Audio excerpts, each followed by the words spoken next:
Hey everyone, this is Angela and Richard with Lost in Reviews, and we just got back from seeing LOOPER! It was dope. Alright, yeah, it was. This is a movie I've been looking forward to for like the whole year. This is it for me. I think I've climaxed for the year, everyone else can just go home. Yeah. I actually have only seen the trailer once and knew that I really wanted to see it, but that's about it. So I kind of went into this not remembering anything from the trailer. It's probably awesome to go in blind like that because it's a time-traveling movie, for those who don't know. It's Rian Johnson's newest film starring Joseph Gordon-Levitt and Bruce Willis and Emily Blunt. It's the same character. It's the same guy, named Joe. And it takes place in the future in Kansas, which there was a joke running that it doesn't look any different than it does today. Joke in the theater, not in the film. But it was such an exciting time-traveling film that I didn't see any flaws. No. You can always See, find things. that's one of the things I said afterwards, is that time travel is a genre that you can very easily fuck up. But Looper got it right, I think. I mean, of course, nothing will ever be as perfect as Back to the Future, per se, but Looper was... Well, he's taken a long time to get this film done, so maybe he took it through a fine-tooth comb with lots of people and make sure that didn't find any loops anywhere. Yeah. Because it's going to be picked apart if there is anything. And I'm sure that going back and watching again is like a whole different experience now that you know the way it ends. But I think at that statement right there is seeing it a second time would give you a completely different opinion on it, because now you're going to see all of the subtle changes with the story. From what happens at the end, you start thinking, well, is everything, nothing matters. Yeah, and I think like this is a movie that you have to see multiple times. Definitely. And not one that like is a labor to see multiple times, but also like you really want to see it multiple times. It is like, it ran in about 2 hours, I think. There are definitely some moments where it feels slow, but I think the director's just taking his time building the character so that you can understand like the depth of the situation. So there are definitely slow moments, but it pays off more than full with the action sequences that you get later. And Bruce Willis does his Bruce Willis thing and just completely badass. It's kind of like a slow build up to it too. You keep wondering like, oh, is Bruce Willis gonna go Bruce Willis? And then like once it finally happens, it finally happens.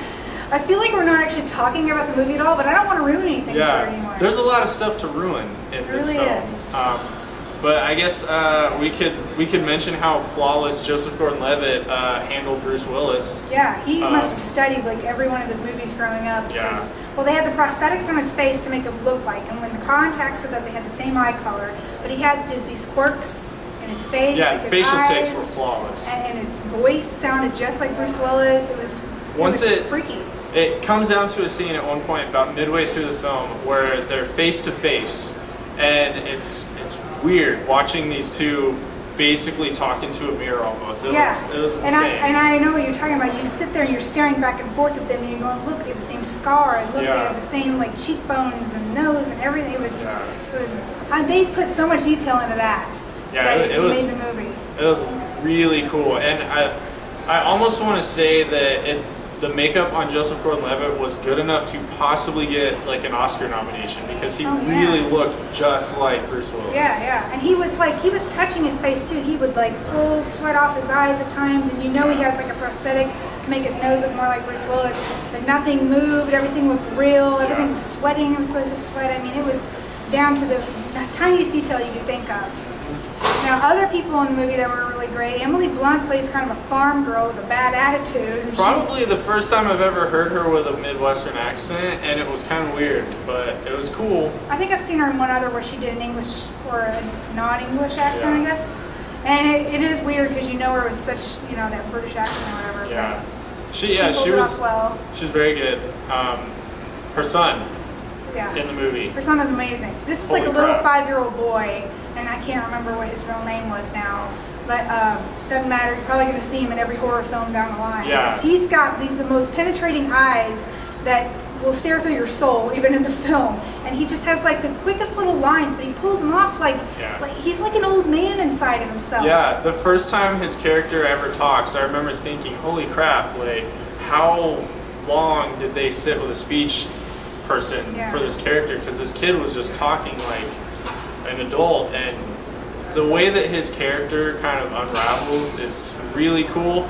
I saw it coming, like the big twist with his character, I saw it coming almost immediately, but that didn't matter because of the way that it was handled. Yeah, definitely. Because there was definitely about midway through the end scenes where you're supposed to start figuring out. I already knew what was coming. I was gasping for air because I wasn't sure how they were going to show it to us. Yeah. But they pulled it off brilliantly, and it still floored me. Even though I knew what was going to happen, it was still very enjoyable to watch. Yeah. One of the things that I really enjoyed about this film was it a lot of times felt like a really cool, subtle throwback to low-budget, cheesy 80s sci-fi, not the big, expensive like Terminator 2 and stuff like that, but kind of like the original Total Recall, how that was really low budget and everything was practical, all the makeup, everything.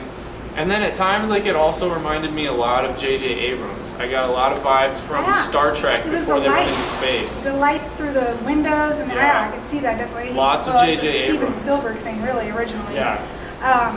Also, to talk about the throwbacks, this is taking place in the year 2044, but there's so many little subtleties that are even more throwbacks to the 1950s, the 1920s. Yeah. The Looper's big gun that they use is called a blunderbuss, which if you know anything about guns, which I only barely do, this was like a huge, big gun back in like the, 1800s or something. So it's funny that this is their main gun used, and then the more advanced gun than some of these other Loopers we'll talk about, they call a Gat, and it just looks like one of the old Gatling guns, it's like except a it's really 40s big. mafia gun almost. There's cigarettes that girls are smoking that are from the 50s. They have music, and all the clubs that they use is very retro feeling. So it's weird because you know they're in the future, but it doesn't really feel like the future all the time, which kind of kept you thinking about things all the time. It's kind of where I got the feeling of the J.J. Abrams Star Trek before they went to space, because that also kind of felt like it was the future, but it was also grounded in the past, and it was very, like, not urban.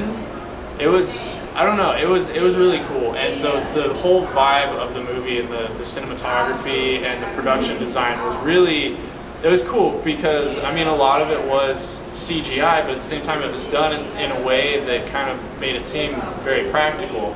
There was a thing they did that I really enjoyed, that I can see a lot of people getting annoyed by it, but it was, there's this motorcycle, and they'd be sitting on the motorcycle in front of a green screen. The motorcycle clearly is stationary, and it was kind of like one of those things where the background's just moving. And I thought that was really fun because you don't ever see that anymore, ever. And then, like, it was almost made a point to look like that.